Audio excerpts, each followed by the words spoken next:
दोस्तों, हमने देखा होगा कि कई बार हमें कई कठिनाइयों का सामना करना पड़ता है, लेकिन हम भूल जाते हैं कि कठिनाइयां हमारे जीवन में भविष्य को सुधारने के लिए दी जाती है। आज की जो कहानी मैं सुनाने जा रहा हूँ वो इसी चीज पर निर्धारित है। कृपया इस कहानी को पूरा सुनें और इस चैनल को सब्सक्राइब जरूर कर लें। तो चलिए शुरू करते हैं।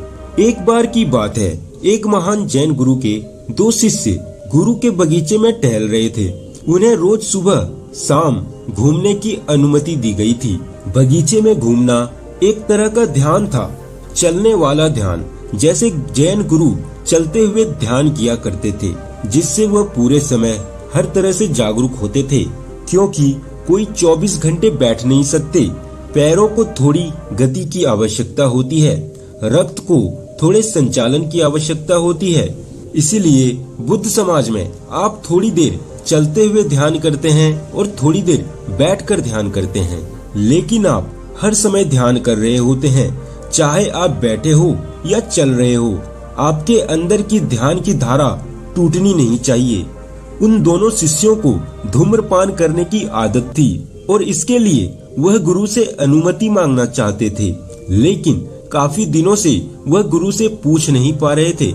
इसलिए आज उन दोनों शिष्यों ने निश्चय किया था, जब कल सुबह वह बगीचे में घूमने आएंगे, सबसे पहले गुरु से धूम्रपान की अनुमति लेंगे। ज्यादा से ज्यादा क्या होगा, गुरुदेव मना कर देंगे। एक शिष्य ने कहा, मुझे लगता है गुरुजी हमें अनुमति दे देंगे। मुझे नहीं लगता बगीचे में धूम्रपान करना गलत है, और फिर हम उनके घर के अंदर तो धूम्रपान नहीं कर रहे। इसके बाद वह ऐसा करके अपने घर चले गए। अगले दिन दोनों फिर बगीचे में मिले। एक गुस्से में था क्योंकि दूसरा धूम्रपान कर रहा था। दूसरे शिष्य ने तंबाकू का एक कस भरते हुए पूछा, क्या हुआ? पहले शिष्य ने बड़े गुस्से में कहा कि मैंने भी गुरुदेव से पूछा था, लेकिन उन्होंने साफ मना कर दिया और कहा कि तुम ऐसा नहीं कर सकते और तुम यहाँ धूम्रपान कर रहे हो, अपने गुरुदेव के आदेश का अपमान कर रहे हो। तो दूसरे ने कहा, लेकिन उन्होंने तो मुझे हाँ कहा, उन्होंने मुझे मना नहीं करा। यह सुनकर पहले शिष्य ने कहा, यह तो बहुत ही अन्यायपूर्ण बात है। मैं भी जाकर गुरुजी से पूछता हूँ कि उन्होंने मुझे ना और तुम्हें हाँ क्यों कहा। दूसरे शिष्य ने कहा, एक मिनट रुको, तुम पहले मुझे यह बताओ कि तुमने पूछा क्या था। पहले ने कहा, मैंने तो एक साधारण सा प्रश्न पूछा था कि क्या मैं ध्यान करते हुए भी धूम्रपान कर सकता हूँ, और उन्होंने कहा नहीं।